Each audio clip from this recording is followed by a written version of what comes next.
من الشيطان الرجيم بسم الله الرحمن الرحيم وقضى ربك ألا تعبدوا إلا إياه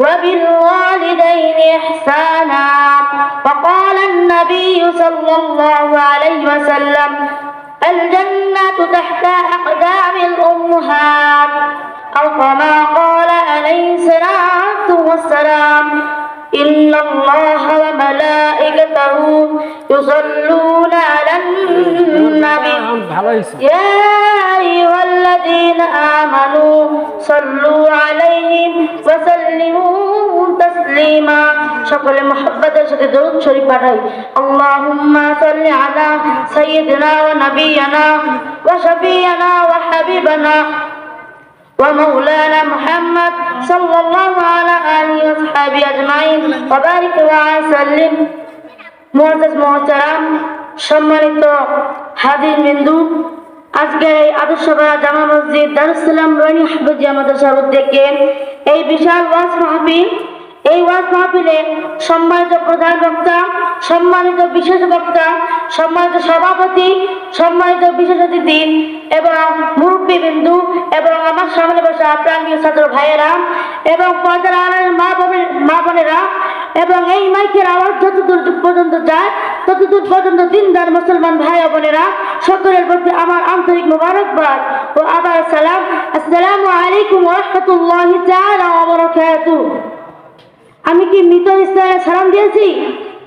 সালামের জবাব নেই কেন? সালাম দেওয়াটা কি সুন্নাত আর সালাম ফেরানো ওয়াজিব।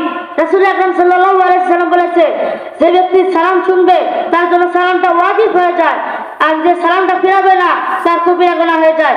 তাই আমাদের উচিত সালাম ফেরানো। তাই আপনাদের প্রতি আবার আমি সালাম দিচ্ছি। আসসালামু আলাইকুম ওয়া রাহমাতুল্লাহি তাআলা ওয়া বারাকাতুহু। ওয়ালাইকুম আসসালাম। কেউ যেটা দেয় না দেয় কে? কেউ যেটা শুনি না শোনে কে? কেউ যেটা দেখে না দেখে কে?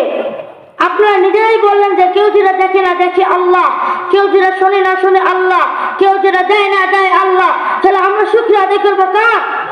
তো শুকরিয়া আদায় করি বলে আলহামদুলিল্লাহ। দরুদ শরীফ পাঠাই সেই মহান মানব যেই মানবকে সৃষ্টি না করলে এই চুলকানের কিছু সৃষ্টি হতো না, আসমান সৃষ্টি হতো না, জমিন সৃষ্টি হতো না, পাহাড় পর্বত নদী নালা কিছু সৃষ্টি হতো না।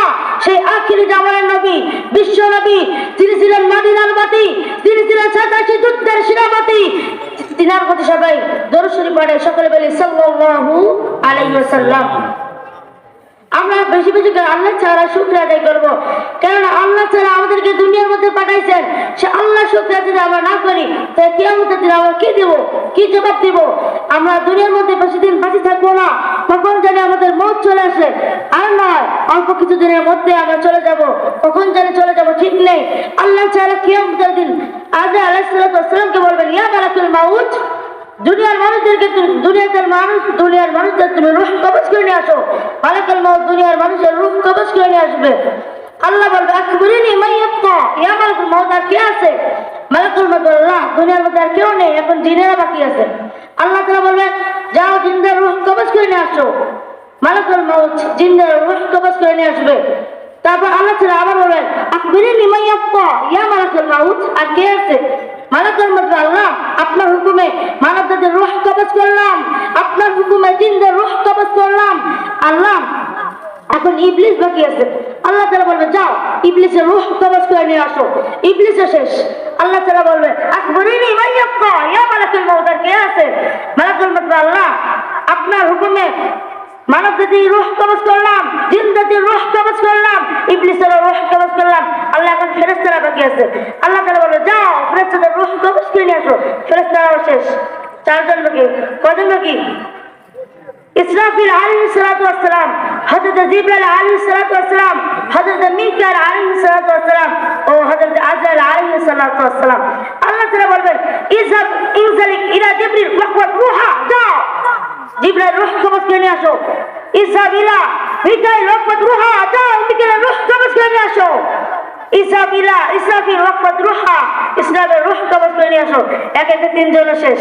আল্লাহ তাআলা বলেন আকবরিনি মান ইয়াবকা, ইয়া মালাকুল মাউত আর কে আছে? মালাকুল মাউত আল্লাহ আর কেউ নেই, শুধু আমি আছি।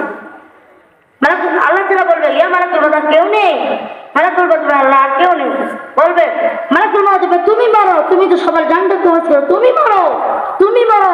এই কথা শুনে মালাকুল মউতের কাঁপুনি ছুটে যাবে। মালাকুল মউত বলতে লাগবে, আল্লাহ আমাকেও বলতে হবে। আল্লাহ তাআলা সাথে সাথে জবাব দিয়ে বলবেন, কুল্লু নাফসিন যায়িকাতুল মাউত, যার জীবন আছে তার মরণ, তাই তোমাকে বলতে হবে যাও জান্নাত জাহান্নামের মুক্ত স্থানে একটা আরাফ নামে একটা জায়গা আছে, সেই জায়গার মধ্যে গিয়ে তোমার রূহটা কবজ করে ফেলো। মালাকুল মউত সেই জায়গার মধ্যে গিয়ে ভয় কাঁপতে থাকবেন আর বলবে, সৃষ্টি শুরুতে আমি যদি জানতাম যে আমাকেও মরতে হবে, তাহলে এই কঠিন দায়িত্বের ব্যাপারে আমি আল্লাহ তাআলার কাছে ক্ষমা চাইতাম। আল্লাহ তাআলা বললেন, না যা, মরে যা, মুছ, মরে যা। আল্লাহ মালাকুল মউত সেই সময় একটা বিকট চিৎকার দিয়ে তিনিও শেষ। বিশ্বনবী সাল্লাল্লাহু আলাইহি ওয়াসাল্লাম বলেন যে মালাকুল মউত যখন মারা যায় তখন যে চিৎকার দিয়ে মারা যায়, এই চিৎকার যদি দুনিয়ার কোনো মানুষ শুনতো তাহলে নতুন করে হযরত ইসরাফিল আলাইহিস সালামকে সিংহে ফুৎকার দেওয়ার দরকার প্রয়োজন হতো না। মালাকুল মউত এই চিৎকারে দুনিয়ার প্রত্যেকটা মানুষের কান পেটে সেখানে লাশ হয়ে পড়েছে। সকালে বলে সুবহানাল্লাহ। তখন সামনে বামে উপরে নিচে কেউ নেই, একজন তারা বলেন তিনি কে? তখন ক্ষমতা কার থাকবে? আল্লাহ তাআলা দুনিয়াকে ডাকতে বলেন, ইয়া দুনিয়া আইলু আনহা, এ দুনিয়া এখন ক্ষমতা কার হাতে? তো নদীগুলো কোথায়? ইয়া দুনিয়া আইনা আসজারু, এ দুনিয়া তোর গাছপালা কোথায়? এ দুনিয়া আইনা আসজারু, আইনা আসজারুল জিবাল, এ দুনিয়া তোর পাহাড় কোথায়? কোন আসলে আল্লাহ তাআলা সেদিন নিজের প্রশ্নের উত্তর নিজেই দেবেন। আল্লাহ তাআলা বলেন, লিমানিল মুলকুল